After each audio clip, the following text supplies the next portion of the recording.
Can this new metallic mutant prevent your opponents from moving into the winner's circle? Find out what's going on as I hereby invite everyone to join me on my adventures through Marvel Snap. Hey everybody, it's Annabelle. So at the start of the brand new season, we got 2 brand new Series 4 cards, and then somehow a few days later we got 2 more brand new Series 4 cards.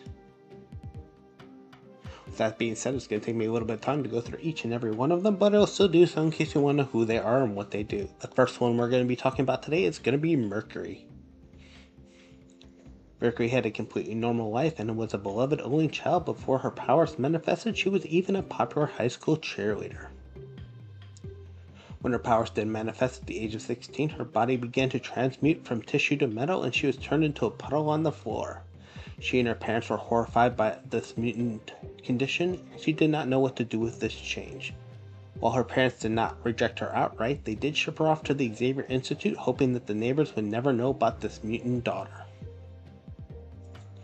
Mercury became part of the new Hellion Squad, mentored by Emma Frost herself. She made new friends and was taught how to use her abilities to reshape her limbs into sharp and melee weapons, as well as making spikes on the ground and cages to trap enemies, making it almost impossible for them to move or get away. This led to the Hellion Squad winning the Squad Challenge, and soon thereafter she began training to become an X-Men. Although she continually is struggling to accept and control her mutant form and abilities, she works from day to day to make this place better for each and every one of us.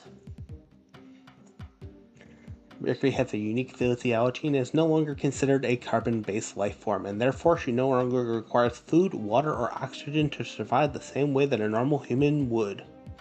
Suggesting that she may possess a form of immortality, she exists as an inorganic, non-toxic metallic substance that is very hard to injure or damage with any physical attacks. But she keeps her hair the original reddish color as a form of her original mortality. She's a metallic polymorph able to shift into different shapes, both solid and liquid, and can use this ability to reshape her limbs into sharp weapons. Mercury is gifted with a biting sarcasm, quick wit, and the ability to learn things very quickly. She always sees possibilities and opportunities few others see, because she is curious and adaptable. She is good at reasoning and has the ability to rationalize things and will often communicate what she is thinking to others.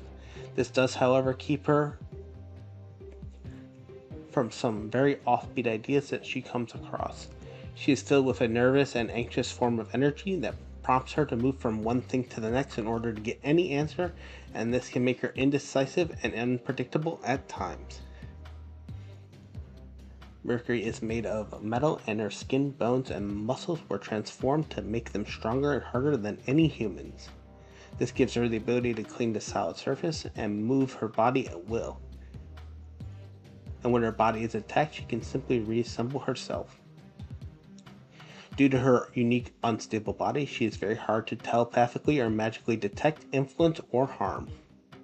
Being metallic, her main weakness is electricity, and any large burst of electricity current can incapacitate her and cause her to lose control over her form. Mercury has her entire body transformed into living liquid metal, allowing her to move at will and make spikes on the ground, trapping enemies that makes it almost impossible for them to move or get away. This is represented in Marvel Snap, as she will make spikes on the ground, making it almost impossible for enemies to move, all the while being able to move any place she desires. So in Marvel Snap, what this card does, it is a cost 2 power with the description of you can move this once per game, and it has the ongoing ability of enemies cards that are played in her location can no longer move out of her location. In my opinion, I actually do believe that she is a 4-star card. I know a lot of people have not given her as high a rating as I have, but I do think she is worth that rating, and I'll go over some of my reasons as to why I think she is this good of a card. Hi Strawberry Cherry, I'm doing fine, thank you for the chat. So first of all, let's talk about some of the cards that I think she's good with and some of the things that I think she's bad with. First of all, we just gotta talk about the fact that if you do not like her stats because of the fact that she's basically a Star Ward that doesn't trigger, making her just a 2/2, so she's not a stat stick. And while most people would consider her as just an anti-move card for stuff like Human Torch, I think she can be used a lot more than just for that particular ability. The biggest thing that I think her being used for is with the Cannonball. To make the old-fashioned Professor X Cannonball deck, which may make her a better card than any kind of Shang-Chi that exists. While you might not even want to go with the Professor X Cannonball combination, you can also just go with the simple clog effect.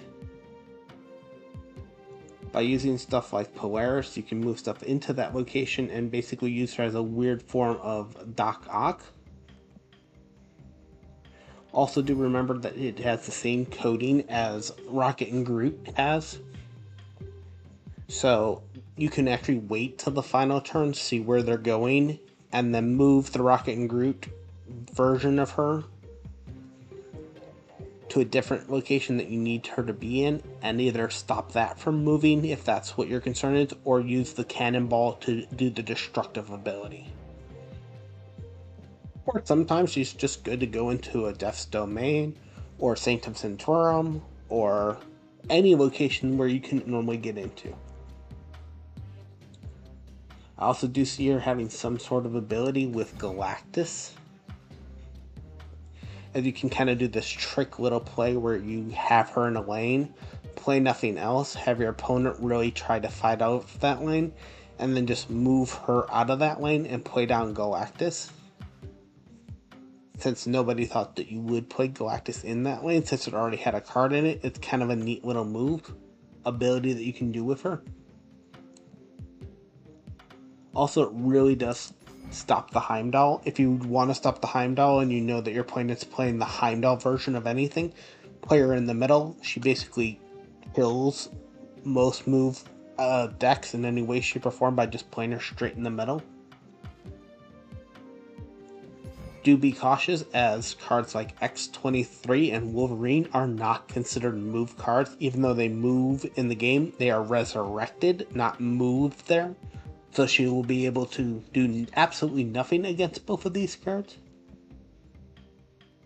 Also do be curious and cautious of Rogue, as if Rogue steals her power, it'll then stop her from being able to even move. Even though the move isn't the ongoing part of her,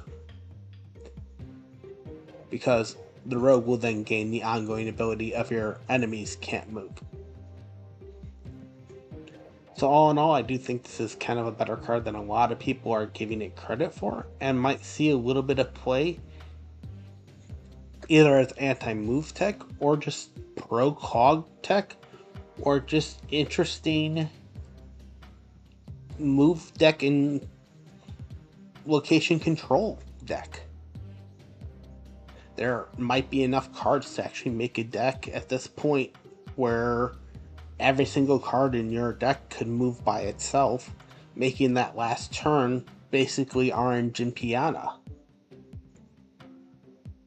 So, all in all, I think she might be worth getting, and might be the best card out of all four that we got this time around. Anyways, I want to thank you all so much for watching, and as always, remember, play for fun.